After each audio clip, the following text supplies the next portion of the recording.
WrestleMania. I'd like to see something happen where at least one of them, if anyone, turns heel. I'd like for it to be John Cena because I really enjoyed the old school throwback John Cena who really didn't care about anybody, and I'm really looking forward to actually seeing something happen. I think this storyline's been a bit slow. We've seen some great promos from The Rock and John Cena leading up to their first meeting inside of the ring as a team. But I think, what the fans are really waiting for is something to happen. We haven't got that yet. Nothing has really happened yet between The Rock and John Cena, and I'd like for something to happen by Survivor Series that kind of sets the stage for WrestleMania 28, possibly a heel turn from The Rock or John Cena. That's a rumor. It could happen at WrestleMania, if, The Rock or John Cena turns heel before we get to WrestleMania, who knows. I'm expecting John Cena to turn heel, although The Rock turning heel would probably be a better way to go with it, because if you remember The Rock's heel work from 2003, working against the likes of Stone Cold Steve Austin and Goldberg, he was a phenomenal heel. A way better heel than he was a babyface, so I think The Rock would be a better one to turn heel. But the rumor is right now, going around websites like ProWrestling.com and PW Insider, that John Cena actually is going to be turning heel. So it's going to be really interesting to see what way they go with that. As I mentioned, 24 years of experience between the two of them. John Cena premiering with WWE in 2002. Before that, he was known as the Prototype.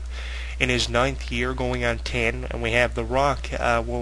2012 will mark his 15th year with the professional wrestling industry. Combining the years of experience, you have 24 years of experience and 17 championships. John Cena just recently surpassed the 10 championship title reign with his 10th WWE championship win over Alberto Del Rio it was his 10th championship reign in September, actually. That was when he celebrated his 10th championship reign when he defeated Alberto Del Rio. So you have 10 for John Cena, and you have 7 for The Rock, and it's been a while since we saw The Rock with a major championship. He was even WCW champion on one occasion when he defeated Booker T at SummerSlam several years ago. You'll probably be able to find a YouTube video if you look hard enough on YouTube to find it. It shouldn't be that difficult. The Rock versus Booker T, one of the most memorable Rock programs that he ever had the privilege of working in his WWE career.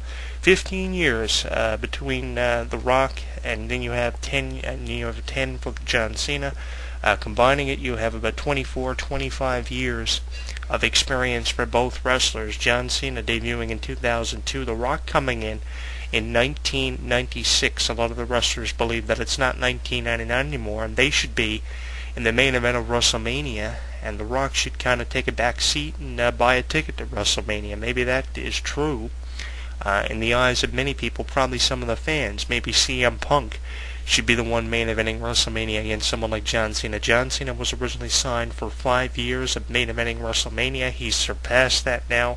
The Rock has main evented WrestleMania before, and given the fact that the two of them have main evented WrestleMania before, John Cena more recently than The Rock, that's another reason why they make a good tag team. The Miz has main evented WrestleMania only once in his career, and R-Truth has never main evented WrestleMania, so you have two main eventers of WrestleMania teaming up, so that's a positive thing about the two of them being together as a team. They both main evented WrestleMania many times. The Rock main eventing WrestleMania more than once against Stone Cold Steve Austin. John Cena main eventing WrestleMania against the likes of Triple H and Shawn Michaels, former DX main eventers. And John Cena's also main evented WrestleMania against JBL at WrestleMania 21, winning his first WWE Championship from JBL in about a 15-minute long match with the FU. So I think that, with the WrestleMania main event experience coming from both of them, that's another advantage they have heading into the match. So you have many advantages of them being a tag team, and WWE.com lists their reasons as to why they believe John Cena and The Rock will make a good tag team at the Survivor Series. Some of the bad things about them being a tag team at Survivor Series, some of the things that I can name off the top of my head are the egos clashing inside of the ring. They're obviously going to attempt to steal the show from one another, as we saw leading in to Survivor Series just 6 days before Survivor Series. The Rock kind of stealing the show, running through R-Truth and The Miz with two rock bottoms. John Cena trying for the FU on both members of the Awesome Truth. Couldn't get it done. The Rock hitting the rock bottom on both of them, kind of like how we did leading into WrestleMania. About 2 weeks before WrestleMania, Cena comes back with the FU, and then that builds up for The Rock to screw John Cena out of the title at WrestleMania earlier this year. So, I think that with The Rock stealing the show, I can see John Cena possibly trying to steal it from The Rock at Survivor Series, The Rock retaliating, trying to steal the show like he did 6 days ago. So egos clashing probably is a reason why they probably won't make as great of a tag team as that many people think they will. The fact that, there's a lot of money involved with this thing too. I can only imagine the dollar amount The Rock is being paid on his contract to come in for the time being and work this program with John Cena. It has to be significantly high. They just released the People's Edition of WWE 12 with The Rock on the cover and The Rock as a playable character for story mode and everything. For WWE 12 available November 22nd on PlayStation 3 and Xbox 360, the most detailed WWE video game in history, the first edition of WWE video games that actually have a year attached to it and only a year. Previous installments of the WWE games include Raw vs. SmackDown 2006, 2007, 2008, 9, 10, and now we're getting WWE 12, the first WWE game with a very interesting title. Just having the People's Edition of that release. The Rock's a playable character in that one. He's also on the cover of both games for Xbox and PlayStation. So with that video game prototype released, The Rock has got to be getting paid a significant amount of money, kind of like a Bret Hart was back in 2010 to come in and do that whole thing with Vince McMahon, and you got to believe John Cena is being paid just as much. So, with the earnings they're making from this, egos are definitely bound to clash. So that's two things that make John Cena and The Rock not such a great tag team. The fact The Rock is getting up there in age, I believe he's 38 years of age now. They just celebrated his birthday 6 months ago on Raw.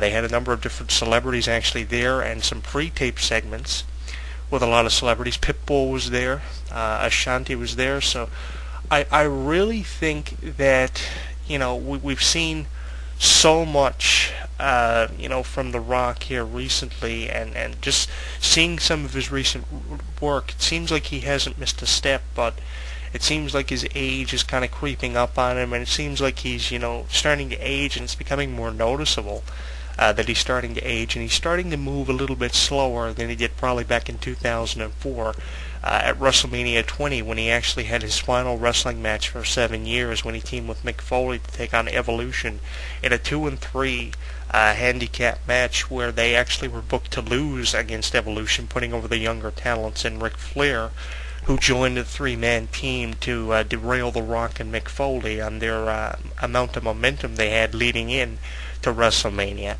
I'm really enjoying seeing Mick Foley involved in the storyline too. I was expecting him to be involved with The Rock and John Cena sooner than this, with the whole "This Is Your Life" segment and everything. Great way of bringing him back. Really makes the storyline that much more interesting, and I'm looking forward to seeing how Mick Foley continues to tie in with The Rock and John Cena. Rumor has it he's going to be the spokesperson for The Rock when The Rock isn't there for editions of Raw and SmackDown leading into WrestleMania. And it's going to be interesting to see what kind of promos Mick Foley brings to the table for this, and how he actually does as The Rock spokesperson. A very different role from Mick Foley. Will Mick Foley have any involvement in the tag team match, taking away from what John Cena and The Rock are going to be offering for the match? Mick Foley possibly being involved. Mick Foley was great back in 98-99 when he was part of the Rock and Sock Connection. But will he be as effective now if he's like a manager for the team at Survivor Series? He kind of tried to put them back together with the double T-shirt and then the "This Is Your Life" segment, which absolutely was phenomenal. But will he be as effective now if he's in the corner of them? Will he take away from what The Rock and John Cena are going to bring to the table at the Survivor Series emanating from the newly renovated Madison Square Garden? I haven't seen these screenshots of the Madison Square Garden, which was recently renovated, but they say it looks absolutely phenomenal. The arena looks better than ever. If you actually have any screenshots of that, you can actually send it to hwwrestling@hotmail.com, or by sending it to our Twitter account in the form of a tweet, so we can tweet the photos to HW Entertainment, Jonathan Clarke 1 on Twitter.com. There's a lot of stuff that makes The Rock and John Cena a good tag team, but there's a lot of stuff too that can take away from them being as good as a tag team as they're advertising them to be. Probably more bad things than good things coming from this Rock and John Cena team. They say it's never before, never again. I know The Rock is booked for the Raw after Survivor Series, so obviously they're going to do some kind of follow-up to it involving The Rock. So it's very interesting, how many different routes this storyline can go down. I'm looking forward to seeing how it's actually going to be promoted now when The Rock actually is back inside of the ring at Survivor Series and a few months leading into WrestleMania. Because most of the promotion, as I said, has been done for this thing on Twitter and on Facebook at facebook.com backslash Dwayne Johnson, facebook.com backslash John Cena, twitter.com backslash Dwayne Johnson, and twitter.com backslash John Cena.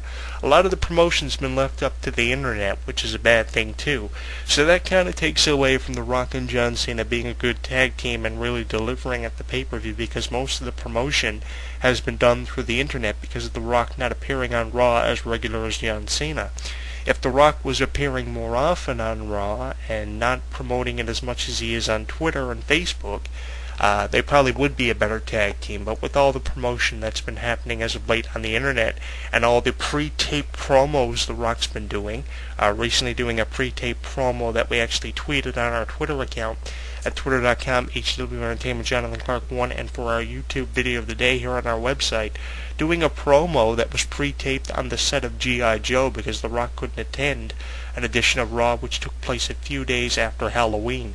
So, I'm really looking forward to seeing how this is all going to turn out, because as I said, it seems like there are more bad probabilities from The Rock and John Cena being a team than there are actually good things about John Cena and The Rock being a tag team. The years of experience, the fact they've main evented more than one WrestleMania, the amount of championships they've held, 17 between the two of them. John Cena capturing his 10th title, more recently setting a record for future WWE superstars to surpass, which eventually probably will be surpassed. It seems like titles are being thrown around like hotcakes nowadays in the wrestling business, which is something I haven't always agreed with.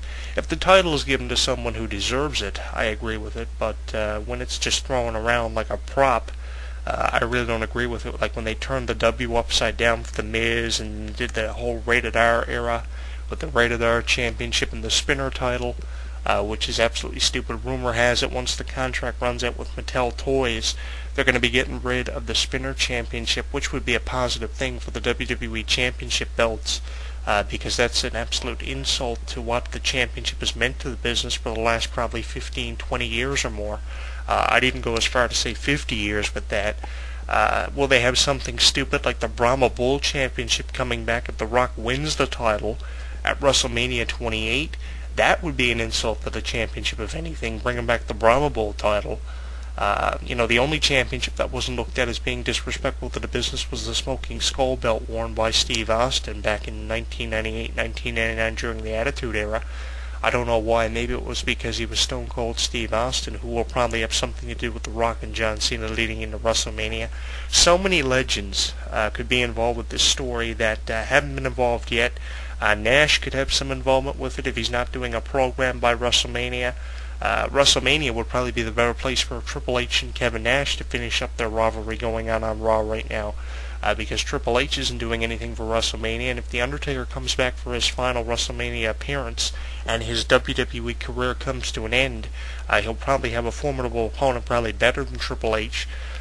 So if Nash isn't doing anything with Triple H or somebody else by WrestleMania, he could probably be involved. In the amount of legends that are becoming involved with this storyline can be looked at as a good thing, because it kind of rehatches and gives you a throwback to like the days of 1996, 1997 when the NWO was running around and you had Shawn Michaels on top as the champion.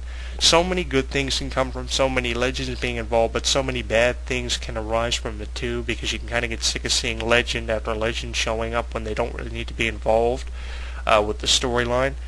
This is a storyline too where not so many people need to be involved. It just needs to be The Rock and John Cena. They need to be the focal point of what's going to be happening at WrestleMania 28. Tickets just went on sale for WrestleMania.